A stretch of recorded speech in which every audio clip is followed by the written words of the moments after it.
Channel के लिए hi welcome to AP TV news వార్తలు చదువుతున్నది పి రాజేశ్వరి. కుమ్రం భీం జిల్లా సిర్పూర్ టీ మండలం పారిగాం గ్రామంలో ఛత్రపతి శివాజీ మహారాజ్ గారి 394వ జయంతి కార్యక్రమం అంగరంగ వైభవంగా నిర్వహించడం జరిగింది.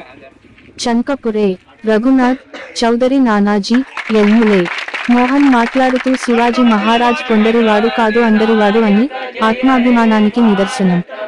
బ్రాహ్మణ దురహంకారాన్ని ధిక్కరించిన బహుజన చక్రవర్తి, శూద్ర రాజ్య నిర్మాత భోన్స్లే వంశానికి చెందిన వారు ఛత్రపతి శివాజీ గారు. తల్లి రాజ్ మాతా జీజావు, తండ్రి సాహాజీ భోన్స్లే. శివాజీ చిన్నప్పటి నుంచి యుద్ధ విద్యలు నేర్చుకున్నాడు. స్వాతంత్ర రాజ్యం ఏర్పాటు చేయాలనే ఆకాంక్షను 1645లో వ్యక్తీకరించాడు. దక్కనీ సుల్తానులు, మొఘల్ సామ్రాట్లకు భిన్నంగా రాజ్యం ఏర్పాటు చేయాలని శివాజీ ప్రయత్నించాడు. 1674 జూన్ 16 రోజున ఛత్రపతి శివాజీ పట్టాభిషేకం జరిగింది. శివాజీ బ్రాహ్మణ రాజ్యం కాకుండా బహుజన రాజ్యాన్ని నిర్మించాడు. శివాజీకి కులం మతం అనే పట్టింపులు లేవు. ఆయన సైన్యంలో అన్ని మతాల కులాల వారు ఉన్నారు. శూద్ర అతిశూద్రులకు తిరిగి హక్కులు కల్పించిన చరిత్ర శివాజీని మనవడు అయినటువంటి ఛత్రపతి సాహు మహారాజ్ అని మాట్లాడడం జరిగింది.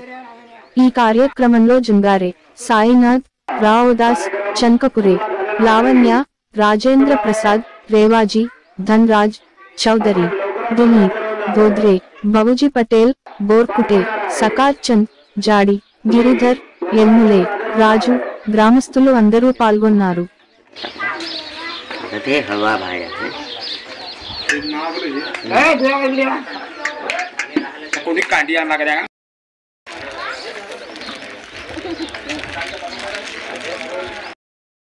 आपला कार्यक्रम तुम्ही घ्यावा.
ఫోన్ చేసినావా? చెప్పు.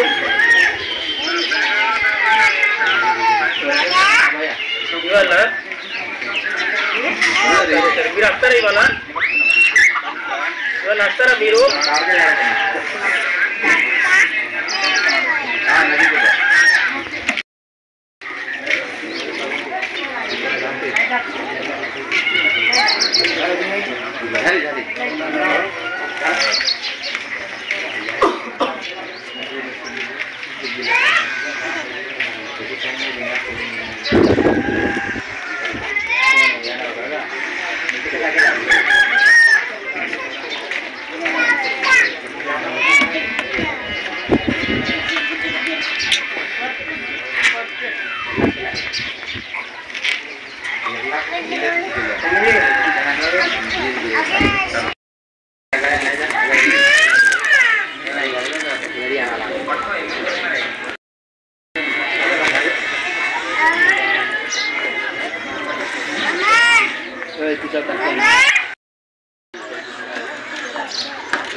సిర్పూర్టి మండలం పారిగాం గ్రామంలో బహుజన రాజ్య స్థాపకుడు స్వరాజ్య రాజ్య స్థాపకుడు ఛత్రపతి శివాజీ మహారాజ్ గారి 394వ జయంతి కార్యక్రమం మా పారిగాం గ్రామంలో మన హిందూ సమాజ్ బౌద్ధ బాంధవులు జయంతి కార్యక్రమాన్ని చాలా ఘనంగా నిర్వహించారు. ప్రత్యేకంగా వాళ్లకు మన ఏపీ టీవీ ఛానల్ తరఫున ధన్యవాదాలు. ఈ మనతోని డాక్టర్ రఘునాథ్ గారు ఉన్నారు. ఒకసారి రఘునాథ్ గారిని అడిగి తెలుసుకుందాం. అలాగే రఘునాథ్ గారు మరి చాలా మంది శివాజీ మహారాజుని ఓన్లీ బహుజన రాజ్య స్థాపకుడు కాదని అంటాడు. మరి అసలు శివాజీ మహారాజ్ ఎవరు, అసలు ఆయన చరిత్ర ఏంటి, ఒకసారి చెప్పండి. శివాజీ మహారాజ్ ఆయన ఒక భారతం కాకుండా దేశం పడ్డాడు. శివాజీ మహారాజ్ చెప్పడానికి పోతే ఆయన అందరివాడి కాదు. శివాజీ మహారాజ్ ఖచ్చితంగా అందరివాడు. దేశం కోసం ప్రస్తావించిన వ్యక్తి, రాజ్యం కోసం ప్రస్తావించిన వ్యక్తి. తన మహారాష్ట్ర రాష్ట్ర స్థాపన చేస్తూ దేశం కోసం కూడా ఎన్నో పాటలు పడ్డాడు. సో ఇవి ఇప్పుడు 394వ జయంతి సందర్భంగా ఈరోజు మాట్లాడడం జరుగుతుంది. ఆయన ఒక మంచి వ్యక్తి, ఒక వీరుడు, ధీరుడు, శౌరుడు. ఎంతో కష్టపడి రాజ్యాన్ని స్థాపించాడు.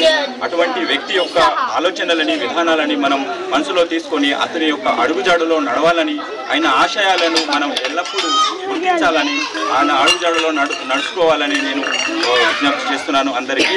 జై హింద్, జై శివరాజ్. అలాగే మనతోని చౌదరి గణేష్ గారు ఉన్నారు. ఒక్కసారి అడిగి తెలుసుకున్న వారిని కూడా. ఛత్రపతి శివాజీ మహారాజ్ మన దేశానికి కాపాడిన మనిషి, దేశంలో పోరాటం చేసిన మనిషి, అందరికీ తెలిసిన విషయమే. ఆయన జన్మించిన స్థలం మహారాష్ట్ర. మరి కొన్ని విషయాలు మాకు ఇప్పుడు తెలుస్తున్నాయి నిజం చెప్పాలంటే. ఆయన దేశాన్ని, రాష్ట్రాన్ని కాపాడిండు. కుల, మతం, భేదం ఏం లేకుండా కాపాడిన మనిషి. అదే విధంగా మనం ప్రతి సంవత్సరం ఘనంగా ఈ జయంతిని నిర్వహించాలి. ఘనంగా మన శక్తి యుక్తితో ఆయన కార్యక్రమాన్ని అందరూ కలిసిమెలిసి చేసుకోవాలి. పరంపర దీన్ని కాపాడుకుంటామని మాకు దేవుడు అని భావిస్తున్నాం. ఎందుకంటే ప్రతి మనిషి కూడా ఆయన గుణంని బట్టి దేవుడు అవుతాడు. ఆ దేవుడని మనం ఇప్పుడు అనుకుంటాం, అందరికీ నచ్చ చెప్తాం. దేవుడని పరంపర మనం ప్రతి గ్రామంలో మా శక్తి యుక్తి అంతవరకు ఆయనని భావిస్తాం, దేవుడని మొక్కుతామని భావిస్తున్నాం. ఛత్రపతి శివాజీ మహారాజ్ కి జై భవానీ, జై భవానీ.